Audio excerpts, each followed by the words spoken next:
सृष्टि बचपन से ही दिखने में सुंदर नहीं थी, लेकिन अमीर बाप की बेटी सृष्टि पर उसकी माँ जान छिड़कती।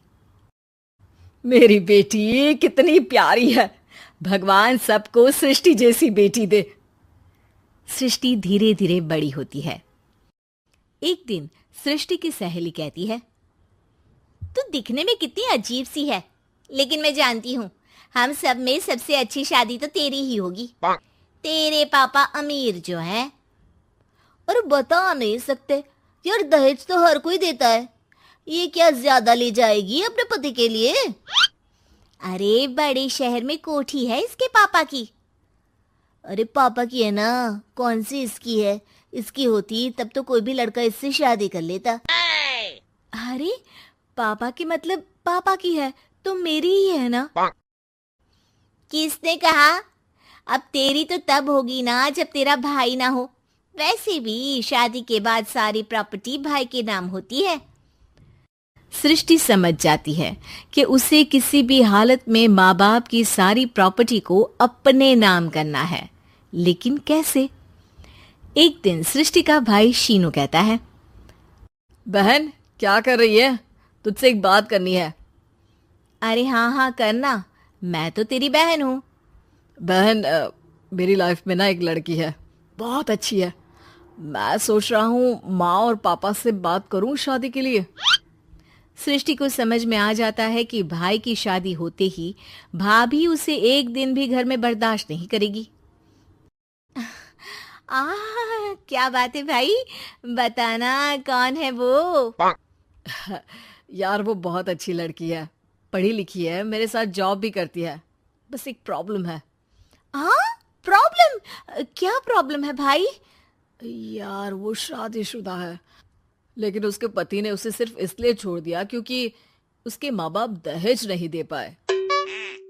सृष्टि ये सुनकर न जाने क्यों खुश हो जाती है।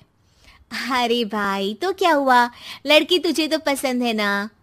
शीनू को लगता है कि बहन उसे समझ रही है। वो इस बात से अनजान होता है कि उसकी बहन की मंशा पूरा घर हड़पने की है। सृष्टि अपनी माँ से कहती है, मम्मी मुझे तो बहुत चिंता है। पता है शीनू क्या कर रहा है? अरे क्या कर रहा है? वो तो काम पर जाता है और वापस घर आता है। नहीं ना माँ, वो यही तो नहीं कर रहा, बाकी सब कर रहा है।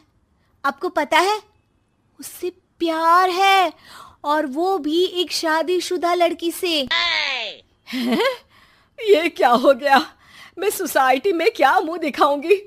अरे तेरे पापा तो यही कहेंगे कि मैंने ही उसे बिगाड़ दिया है।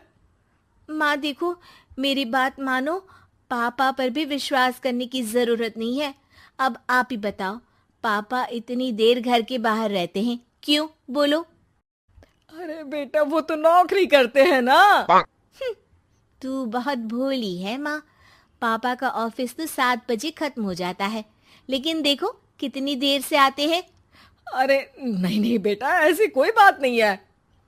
सृष्टि माँ को एक औरत से बात करते पिता की फोटो दिखाती है। देखो माँ, कैसे हैं पापा? मैं ना कहती थी कि पापा सही नहीं है। मैं तेरे पापा से बात करूंगी, दे फोटो मुझे। ओ माँ, वो तो डिलीट हो गई। लेकिन चल, तूने तो देख लिया ना। पापा से बाद में बात कर लेना, और हाँ, मेरा नाम बिल्कुल मत लेना। हाँ माँ। अब क्या था, सृष्टि की माँ और पिता के बीच झगड़ा होना शुरू हो जाता है। सृष्टि के मन में क्या चल रहा था कोई नहीं जानता था।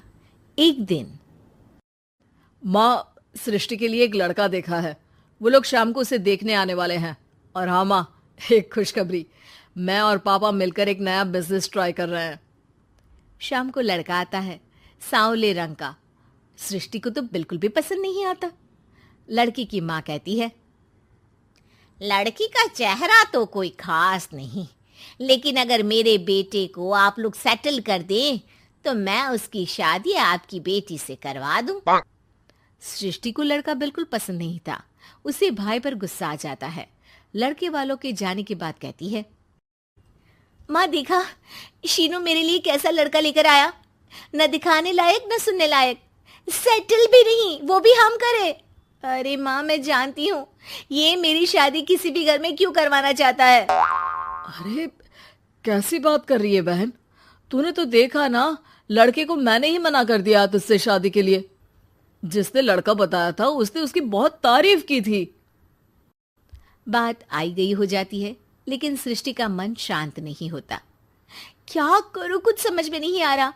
मेरी शादी हो गई तो ये लोग पूरी प्रॉपर्टी शीनू के नाम कर देंगे, मेरे हाथ तो कुछ लगेगा ही नहीं।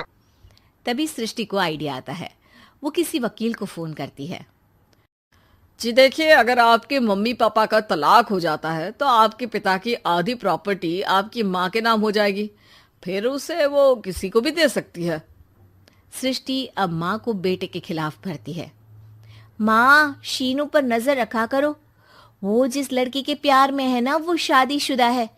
यहाँ आएगी, सारा पैसा रुपया जमीन जायदाद सब हड़प लेगी। पापा का भी हाल तुमसे छुपा नहीं है। ऐसा ना हो कि मैं और आप एक दिन सड़क पर भीख मांगे। हे भगवान, मैं तो जीते जी मर जाऊंगी अगर ऐसा हो गया तो। ऐसा हो गया नहीं माँ, ऐसा ही होगा। अभी समय है, आगे का सोच लो। मैं तो कहती हूँ पापा से आधी प्रॉपर्टी लेकर अलग हो जाओ। पापा की आधी प्रॉपर्टी भी हम लोगों को अगर मिल जाती है ना तो अगले 7 जन्म सफल समझो। बेचारी माँ बेटी के कहने पर पति से तलाक लेकर अलग हो जाती है। सृष्टि अब पैसों से गाड़ी और अपने दूसरे महंगे शौक पूरे करने लगी। उसके दोस्त भी उसके पैसे इस्तेमाल करते। सृष्टि, कल तुम कहाँ थी? मैं सारा दिन घर पर अकेली थी। तो मैं क्या करूं? मैंने ठेका तो नहीं लिया है ना तुम्हें संभालने का। माँ को सृष्टि से ये उम्मीद नहीं थी। वो बैठकर रोने लगती है। वहीं उसका पति यानी कि सृष्टि के पिता आ जाते हैं।